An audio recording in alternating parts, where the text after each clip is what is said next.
Welcome back, everybody, to the Tennessee Titans franchise here on Madden 23.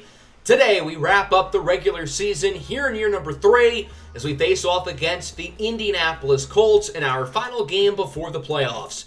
Our Tennessee Titans currently sit at a record of 11-5. Despite losing both games that we played in during the last episode, our Titans have officially clinched a playoff spot along with the AFC South. For the second straight season, the Titans are division champs and are headed to the playoffs.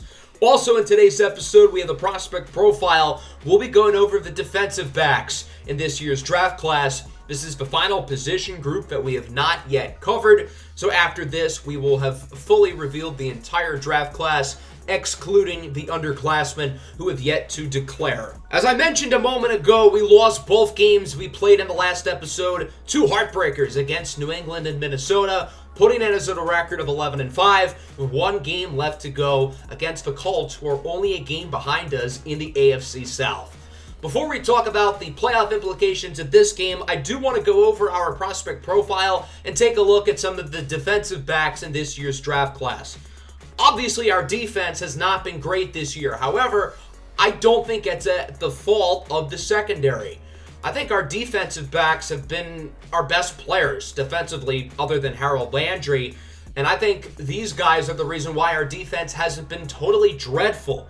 We do have a poor passing defense, and we are 25th in terms of points allowed, but I think it's more so because of the lack of pass rush and the poor run defense, which does not complement the secondary at all. We've got a lot of talent here, but we also have a lot of guys to pay.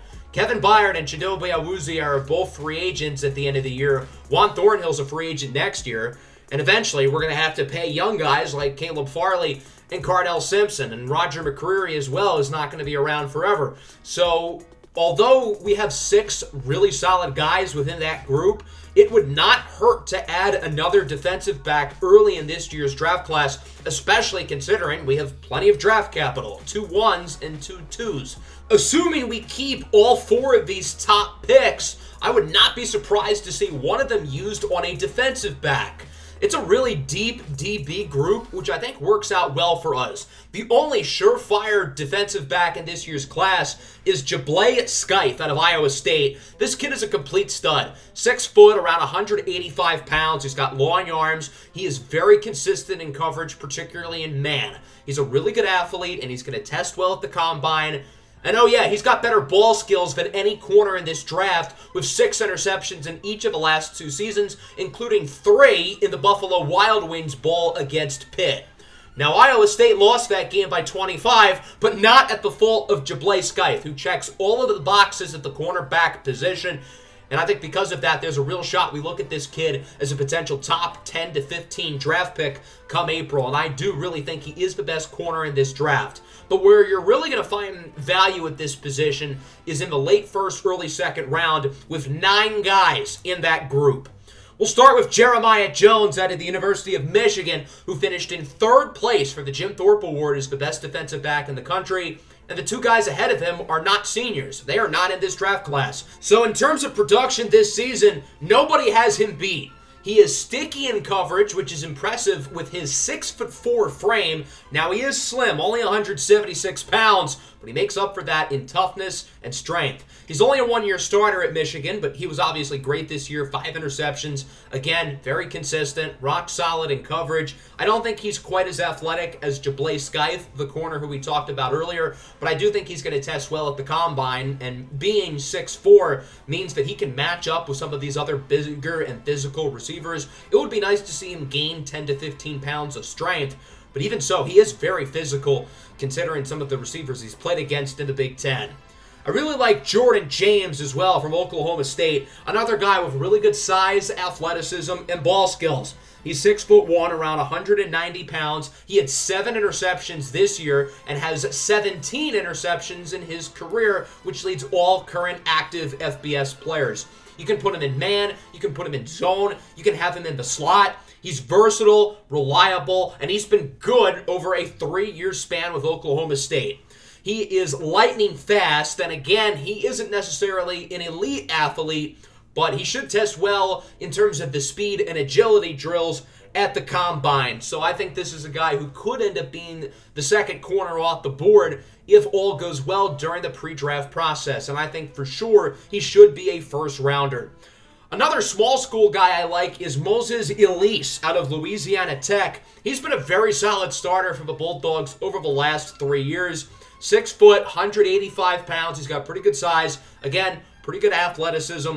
I don't think he's as consistent in coverage as the other corners who we've talked about, and he has played against lesser competition in the Sun Belt. But he's been a really good defensive back, being a 3-time all-conference corner. And I think he has played himself into first-round discussion. He had 7 interceptions as a sophomore, 5 within the last 2 years total. And I really think he could be the next big small school corner.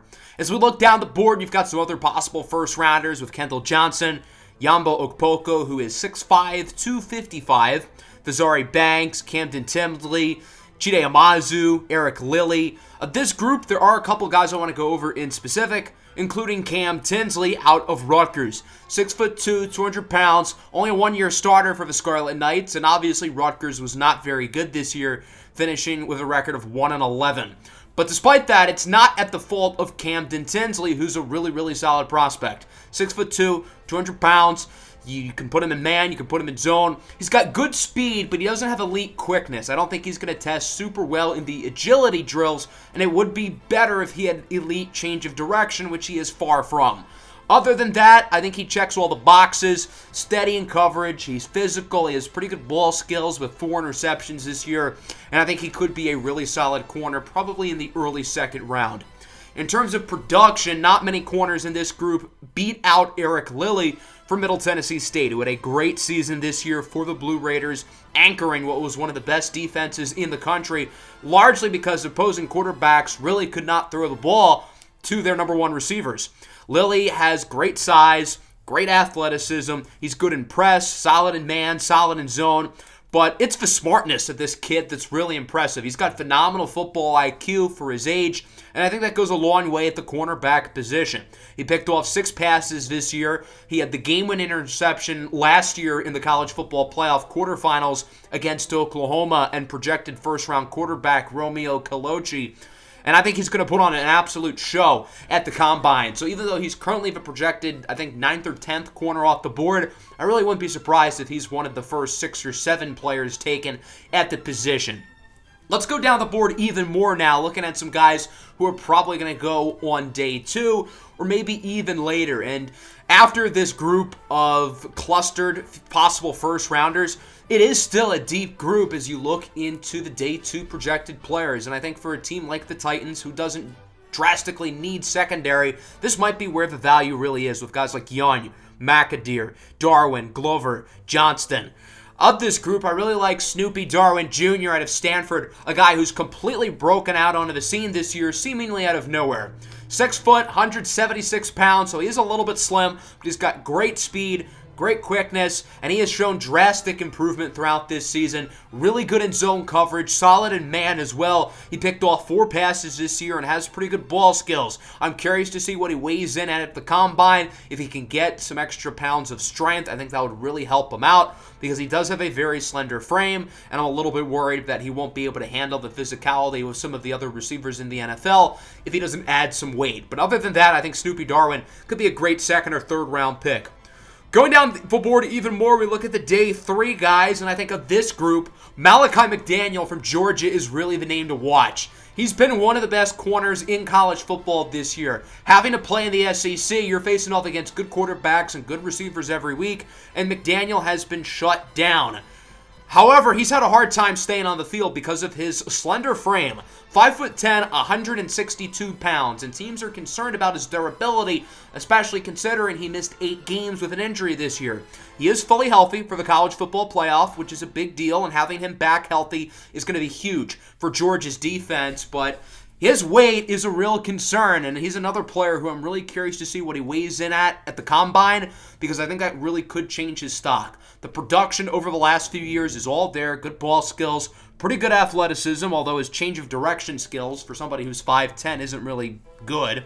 And then going down the board even more, you've got some solid guys here. Alex Cooks, Landy, Jewel Jackson, a few players who could be steals in the 5th, 6th, or 7th rounds. Let's now take a look at the safety position, and I think in comparison to the past couple of years, this is a really solid safety class. I think the best one we've had in this series so far.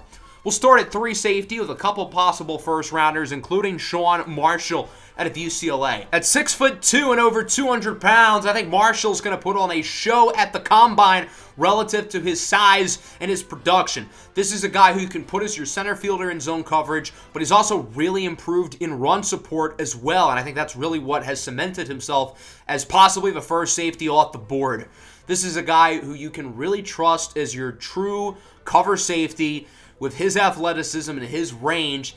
I mean, there's a reason why they called those players center fielders. It's like a center fielder in baseball who can track so much area because of his quickness.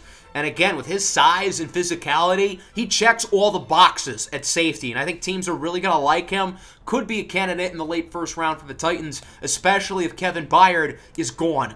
Alec Padfield is much smaller, but he's very talented as well. 5'10", 182 pounds. If he was Sean Marshall's size, I think he would go even higher than Sean Marshall. This is another guy who is a really good true center field type of cover safety. He can cover a lot of area. He's a really smart player as well. He knows how to recognize certain situations and certain plays, which really goes to his advantage. He's one of the smartest players in college football.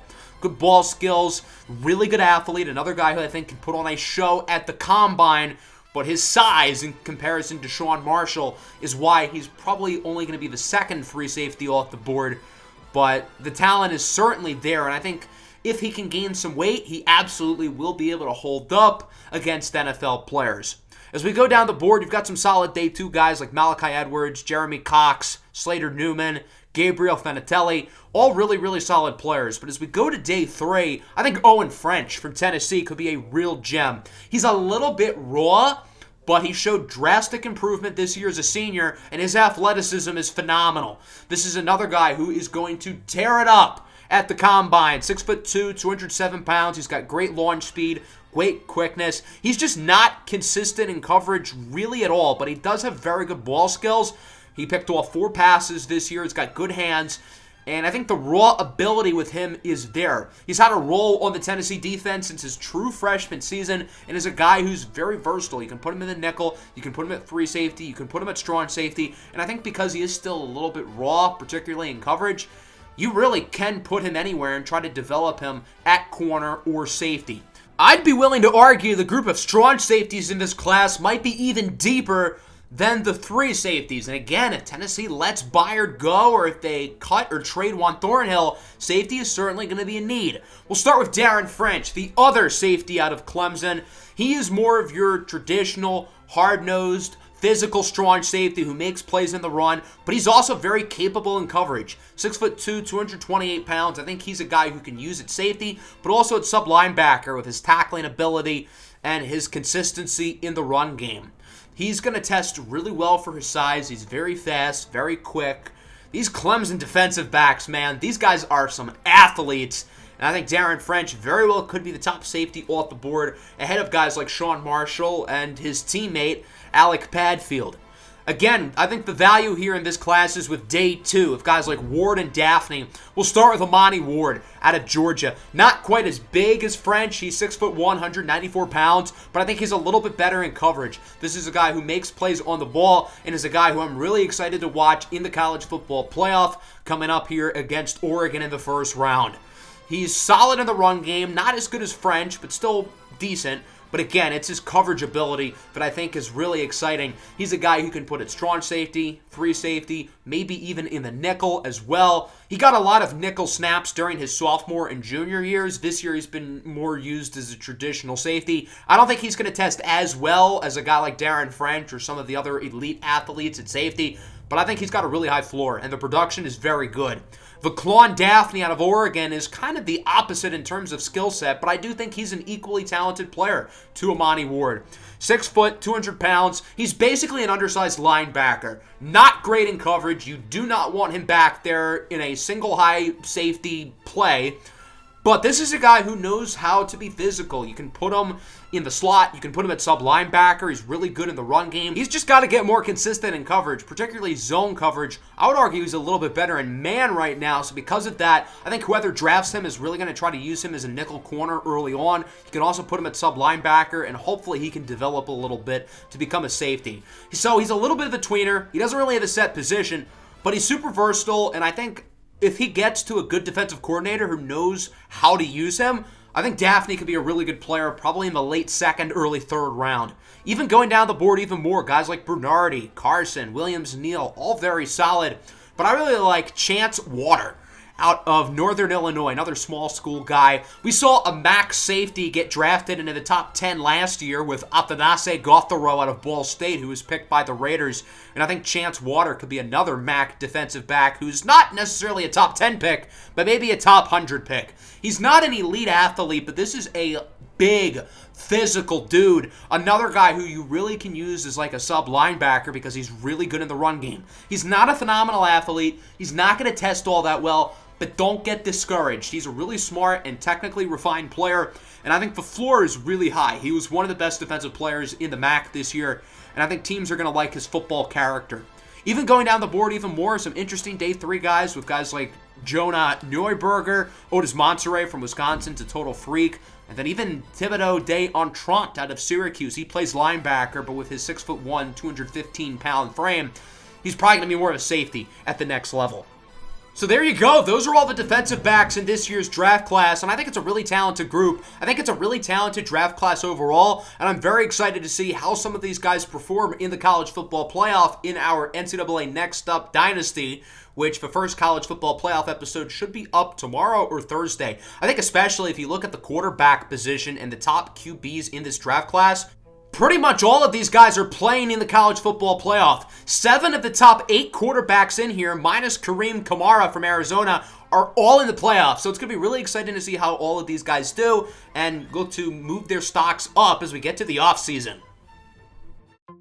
Let's now shift our attention here to this game against the Indianapolis Colts, and this is a huge matchup for both teams. We've obviously been very streaky this year. We started the year hot, then we went on a downward skid, then we won 7 in a row, but we've lost our last 2 and are really hoping to not keep the streak going. The game does not think that we have clinched the division yet. However, that is not true. This game is not for the division. If the Colts win today, then we will have the same record. The next tiebreaker would be head-to-head, which we would have split the season series. The tiebreaker after that is interdivision record. We have 4 interdivision wins and they have 2. So no matter what happens, we will have the better tiebreaker against them, meaning that we have already clinched the division and the Colts are only playing for a wild card spot, which is obviously still a lot. We cannot get any lower than 3 because the Bills are a game behind us and we beat the Bills earlier in the season. The Bengals and Chiefs are currently ahead of us. The Chiefs beat us earlier in the year and the Bengals have a better record. So we will finish anywhere between 1st and 3rd. If we lose, it'll be 3rd. If we win, then we can pass both the Chiefs and the Bengals hypothetically for the number 1 seed. If we don't get the number 1 seed, there are a lot of possible teams we could face off against Wild Card Weekend, including the Colts. So it'll be really interesting to see how Week 18 plays out, and we will find out what seed we end up getting here at the end of today's episode.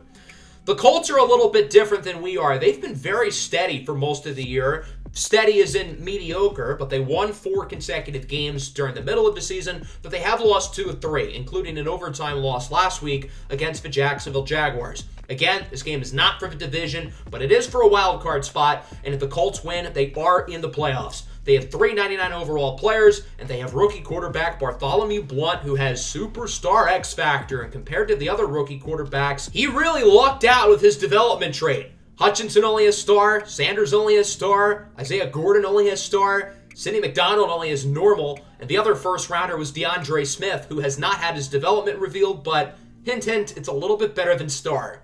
The only other quarterback higher than star in this class is Sterling Yorkshire with the Bucs, who has superstar.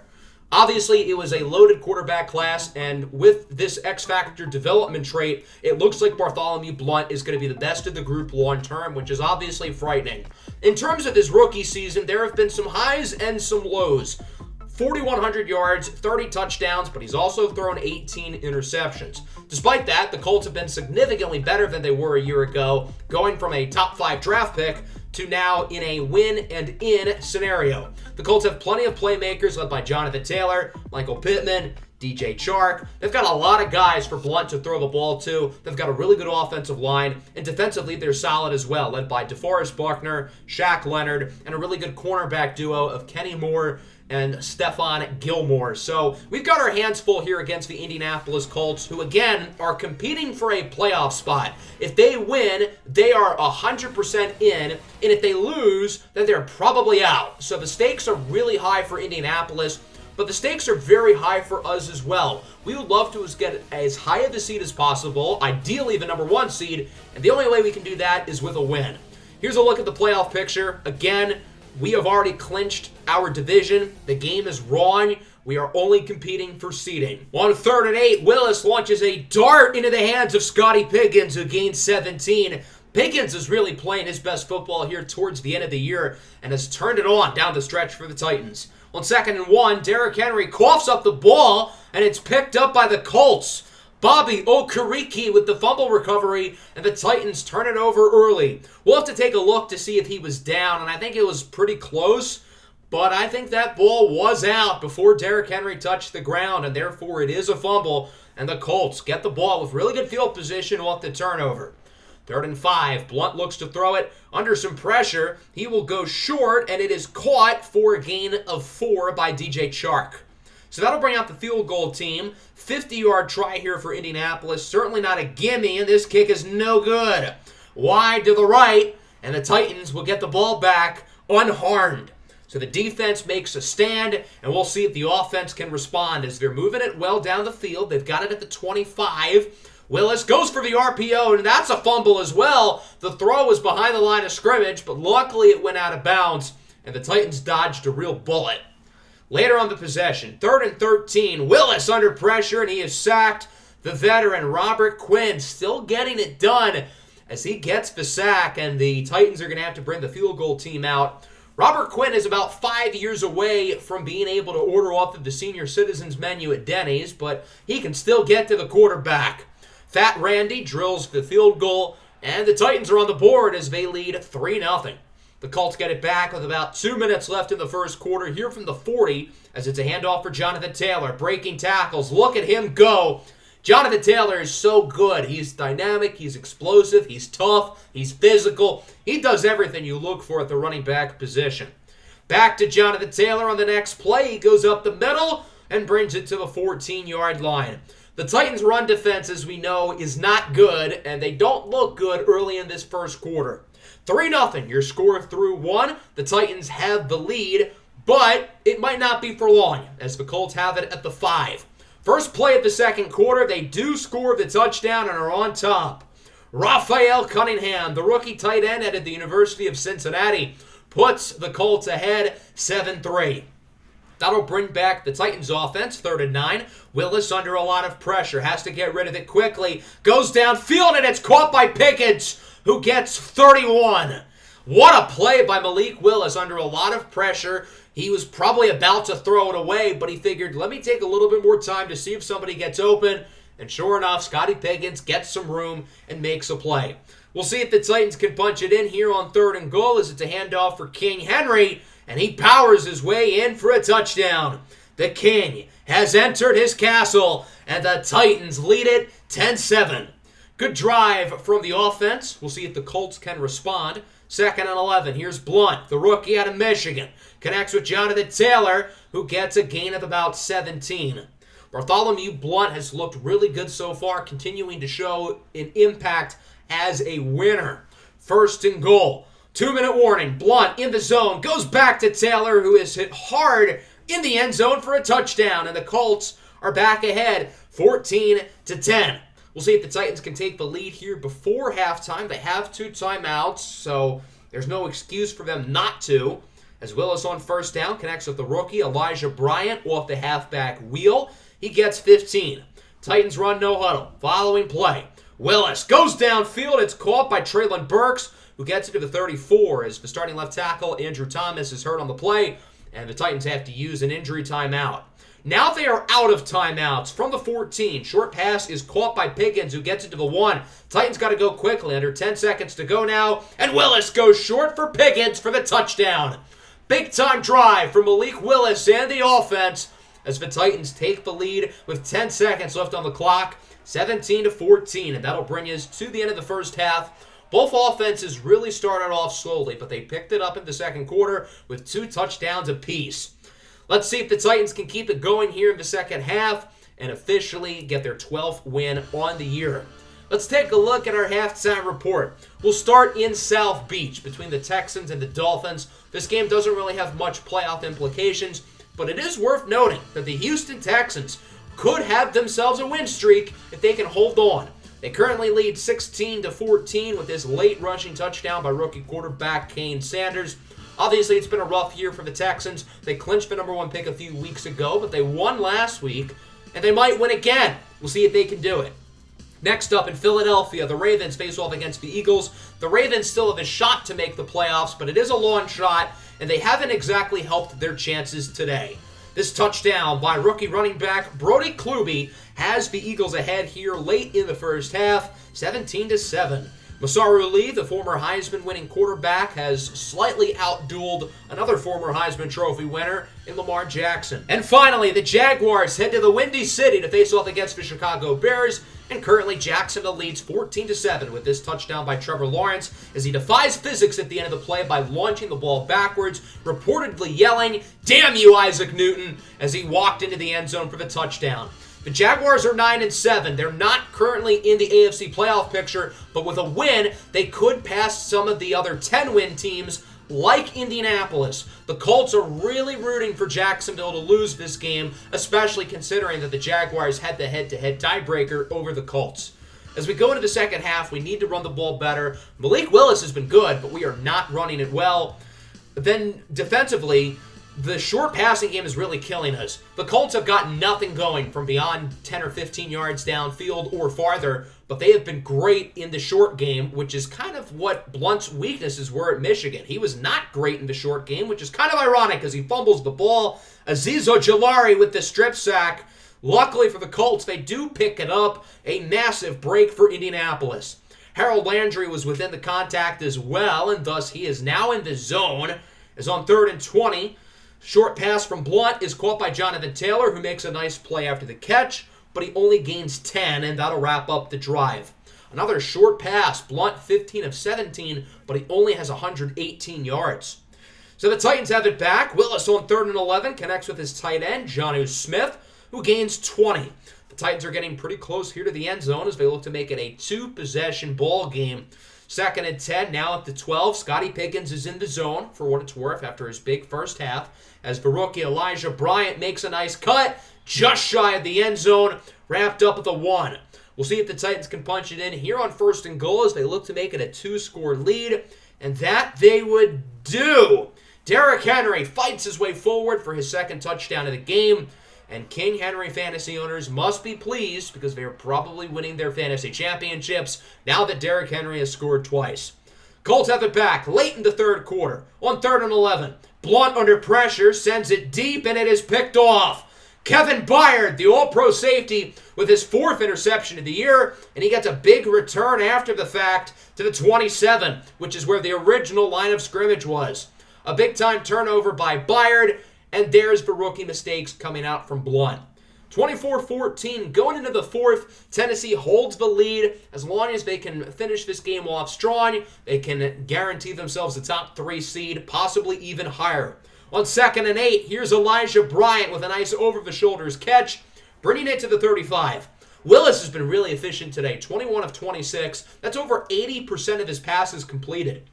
2nd and 15, Willis under pressure. He is sacked. Robert Quinn and Kwity Paye are both in the backfield with half a sack each. So now it's 3rd and very long, 3rd and 23 to be exact, and Willis is hit as he throws it incomplete. So that'll force a punt, and the Colts have another opportunity to make it a 1-score game. They've got to capitalize on this drive or else their playoff chances could be in trouble. From the 12-yard line, 1st and 10, Blunt looks to throw it. He goes downfield for an open man. It's Raphael Cunningham who gains 22, outrunning the rookie linebacker Asher Gonzalez. From the 45, Blunt looks to throw it again, has time, now under pressure, rolls out to the left, and he's going to look to run with it. Blunt's a good runner as he gains around 20, and the Colts are getting pretty close to the red zone, moving it down the field quickly. They still have to be mindful of the clock, however, as there's only 6 minutes left in regulation. Following play here for Indianapolis, Blunt calls an audible. A lot of guys in motion. Blunt looks to throw it again, goes short, and it is caught for another first down as the Colts get it into the 10. It's Raphael Cunningham once again. So now it's 3rd and goal at the 1. Handoff to the fullback, and he is not going to get it. He gained forward progress, but is stopped shy by the Titans. The Colts obviously should go for it, right? They're a few inches shy of the end zone. Nope! They're going to kick a field goal. What a conservatively stupid call by the Colts. I get you're making it a one-score game, but you're that close. You just got to go for it. We'll see if that call ends up biting them in the rear end.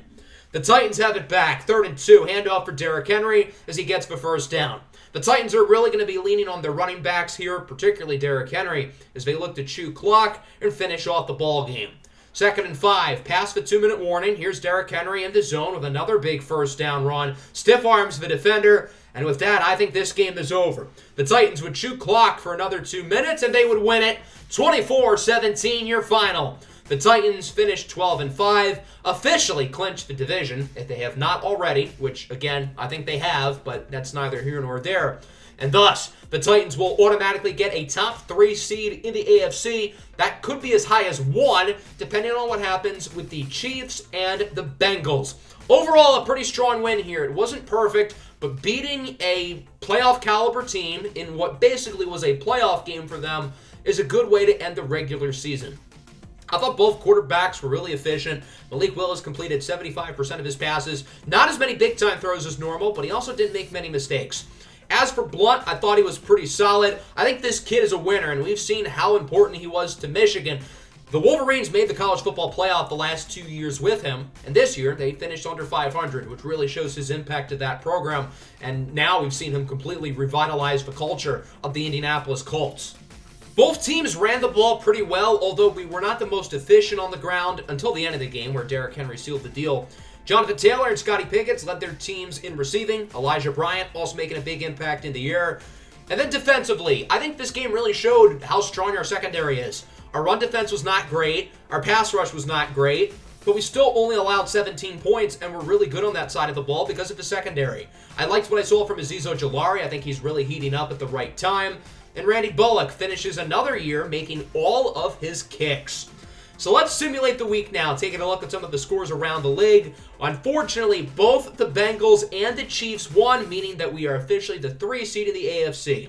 The Rams have won 4 in a row, clinching a playoff spot, hurting our draft pick. I'm old enough to remember when the Rams were like 6 games under 500. Players of the week, Dalvin Cook, Joe Burrow, Kendall Fuller, and Patrick Queen. Let's now take a look at our first round opponent. And well, look who it is. A rematch from last year's divisional round with the Pittsburgh Steelers. As we take a look at the final seedings for the postseason, the Bengals ended up with the 1 seed. Kansas City got 2. We got 3. As for the wild card spots, the Jaguars beat the Bears and catapulted all the way over to the 5 seed. The Colts ended up getting the 7th seed, so they are still in. And obviously the Steelers are the 6th seed, with the Ravens, Patriots, Broncos, and Chargers all missing out by just 1 game. As for the NFC, the Carolina Panthers are the number 1 seed. The Commanders are 2. The Lions and Niners also won their divisions, with the Bucks, Seahawks, and of course the Rams grabbing a wild card spot. That Rams pick was supposed to be in the top 10, man, and now it's going to be not even in the top 18 after winning 4 consecutive games to end the year, led by rookie quarterback Isaiah Gordon. So with that, we're going to have 2 late first-rounders again. Now on the bright side, the Packers collapsed to end the year, so the second-round pick we got in the McCole Hardman Christian Watson swap is going to be pretty high, probably in the 40s. So at least we got that going for us, and I just enjoy seeing the Packers lose, so that's fun. Here's a look at the official playoff bracket. We got some really fun games here in this first round. And they decided to give us the primetime slot, Sunday Night Football against the Steelers.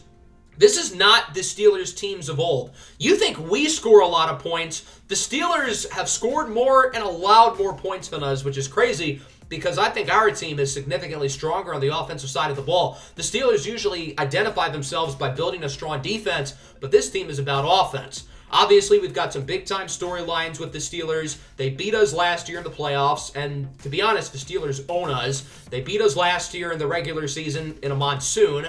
They beat us in the divisional round, and then this year, they beat us on Monday Night Football, but there was a common denominator with those games other than the fact that we lost them all, but all three of those games were in Pittsburgh. So now they have to come to our place, and it's not going to be as easy for them. I'm really excited to see how this wild card matchup ends up. That'll be in the next episode. Hope you guys enjoyed this one. Make sure to leave a like and subscribe to the channel if you are new. Peace out. Tighten up.